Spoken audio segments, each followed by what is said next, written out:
We're finally here. Finally here. The Scarlet Letter, Nathaniel Hawthorne. Now today I'm just going to do a review of the Scarlet Letter. And here we go. The Scarlet Letter, when I actually first read the title, before I even read the blurb or anything, I thought it was about a story that had to do with a piece of mail that had a scarlet red envelope on it, and the inside was also probably written in red scarlet ink. Turns out that is not the case. In fact, I was way off. Turns out it's about a woman who has to wear a letter A on her chest, and that A on her chest was written in scarlet threads. Now here's the thing. You need to know a few things before you should even read the Scarlet Letter. And I've already made 2 videos about the things you need to know before you go ahead and talk and read about the Scarlet Letter. The first one is the adultery video I made. It's a combined version for the adults, which is at the beginning, and then kids, which is you have to skip to the 3 minutes and 10 seconds to actually watch the rest of the video if you're a kid. I'm pretty sure that YouTube has put it onto a sign-in to confirm your age whenever you're trying to go onto it and try to watch it. So yeah, probably going to have to make a few more kid videos too. I kind of realized that Next up, we literally have to talk about adultery. Adultery is an action. Please don't watch this if you're a kid. If you're a kid, skip just 3 minutes and 10 seconds of the video I told you about. Anyway, so that happened. And so adultery is basically cheating on your wife in ways that I'm not going to discuss here. This video is not about how to commit adultery, okay? This is not about how to commit adultery. It's about adultery itself and the Scarlet Letter. And here, the adultery is basically why the main character of our book, one of the first great heroines of American literature, Hester Prynne, has to wear that letter A on her chest.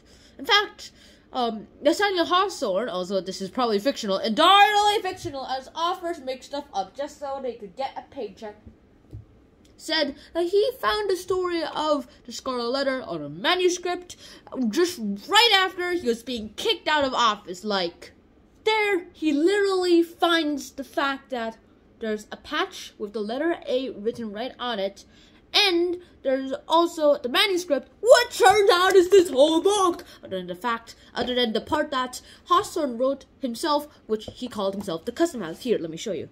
Here, it's called the Custom House. Also, I'm pretty sure it's just an introductory to the Scarlet Letter.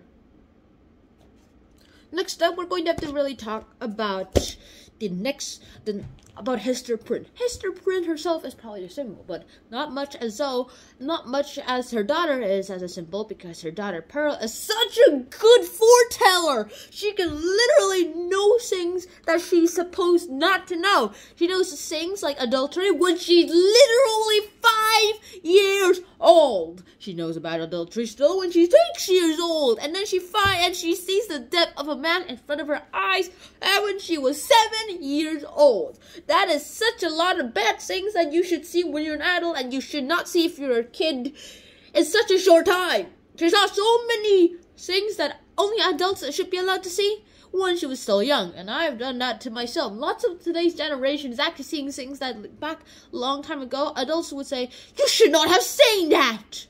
I mean, lots of adults are starting to be a little bit more carefree since the technology stuff invented, but technology wasn't invented back then. Back to adultery. Adultery seemed to be having a big whoop into Pearl's life. In fact, Pearl's only reason for being there is just so that it could focus the reader. She could focus the reader back to the questions that adults overlook, or the truths that adults overlook, or say, hey, I don't want to talk about that. No adult wants to talk about that, okay? That happens, and yeah. I mean, Pearl does just put on, like, a leaf right here, like, a letter A on her bosom, made of seaweed, which she called it a letter A, but in the darkish green color, not in the scarlet color, hoping that her mother would answer her question about what does the A mean, and her mother's like, you're too young to know this, in her brain, but outside she says, hey, just for the golden threads, I just wear for the golden threads, you're my mini scarlet A, got that? Inside she'd be like, calm down, calm down. And the next thing I know is that Pearl literally like connects the letter A on their mother's bosom to the connections of Dimsdale's habit of clutching his chest with his hand. Also, I'm not sure why he like wore it on the.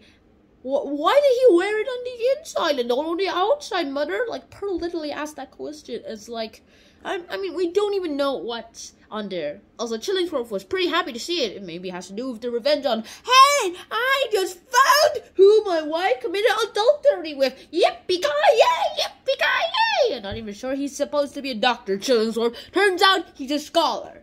Next up, we're finished about adultery talk and how it has to do with this book. Next up, we're actually going to have to talk about the Puritans and the Pilgrims. Now, we're not actually going to have to talk about the Pilgrims here because the Pilgrims literally have nowhere. There's no Pilgrims here, right here. There's no Mayflower because the Mayflower landed a few more years prior to the events of this book. In fact, it happened decades ago. Also, not more like. Also, it isn't centuries ago. It's decades ago. Next up, we're actually going to have to talk about how the Pilgrims here. It was because of the Pilgrims that people live in this puritanistic society. Also, let me tell you the origin story of the Pilgrims. The Pilgrims came, like, the Netherlands, a new home where no one's going to persecute our teenagers. They want to be Dutch. They don't care about English. They don't care about religion. They just want to be Dutch and wear clogs.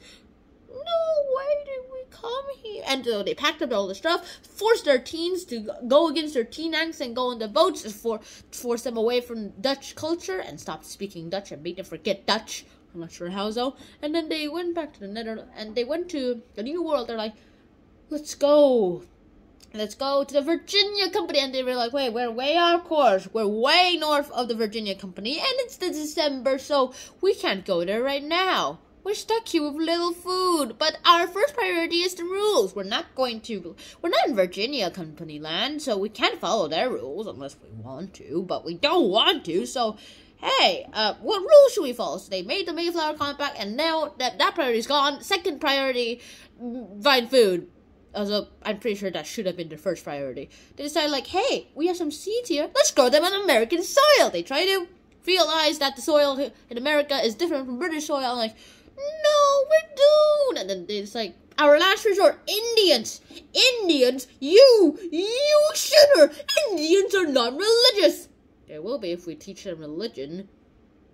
Good point. And so they go to the Indians, teach them Christianity, and in return they also help protect them because they have guns. Compared to the bows and arrows, guns are better, bozos. Guns. And the Indians like, okay. And so they give them the squash and then like dead fish or that like fertilizer and boom, they have grown lots of things. Also, there's no evidence that there's actually a turkey in the first Thanksgiving, I should say. That tradition came up and here we are today. Abraham Lincoln literally said, hey, every like something Friday of November we will have Thanksgiving. Yippee-ki-yay! And then the Civil War broke out. What are we gonna do? But then the Pilgrims did backstab their Indians, double-cross the Indians, like, double-cross. Now, next up, we're actually going to have to talk about Puritanism. Puritanism actually started from a civil war between the Church of England, I'll call them Co., and some radicalist Puritans who really wanted to go ahead to the Martin Luther King's 92 Theses ways. And they ended up going a little bit too far, which was against the Church of England, and they like kicked them out and started persecuting them. Sure, they could go underground and still stay in England, but that was no way to live.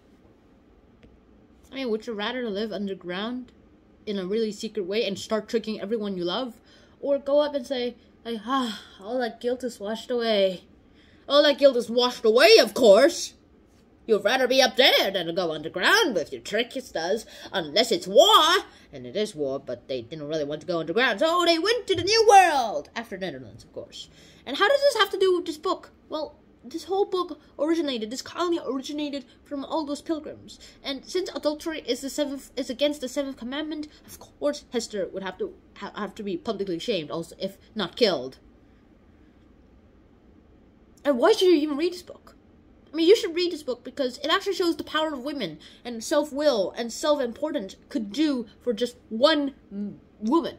It could be a man, sure, but that would probably not strengthen strengthen Hawthorne's argument. In fact, I think the reason why Hawthorne, if he did write about this, and if the claim that he wrote in the clerk's house, whatever, the custom house was true, if that wasn't true, then yeah.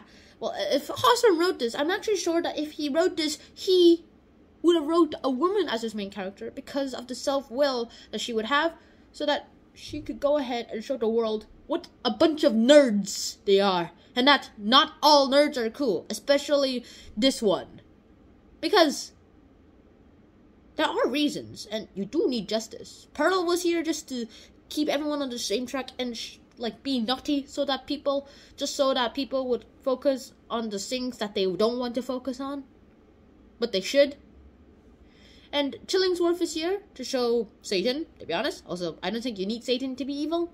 Satan is the devil. And Dimmesdale is here to be God. A God trying to confess. Every time he tries, everyone thinks he's just more holy until he confesses the whole thing out. So that's basically it. I really hope you guys enjoyed this episode. I hope you guys enjoyed the other episodes I'll be making. Please go watch the background information about the Scarlet Letter. I made 2 parts. Search them on my channel. And I hope to see you guys soon in another episode of HAWTHORNE. So until next time, Shnan out. Peace. Dun, dun, dun, dun, dun, dun, dun, dun, dun.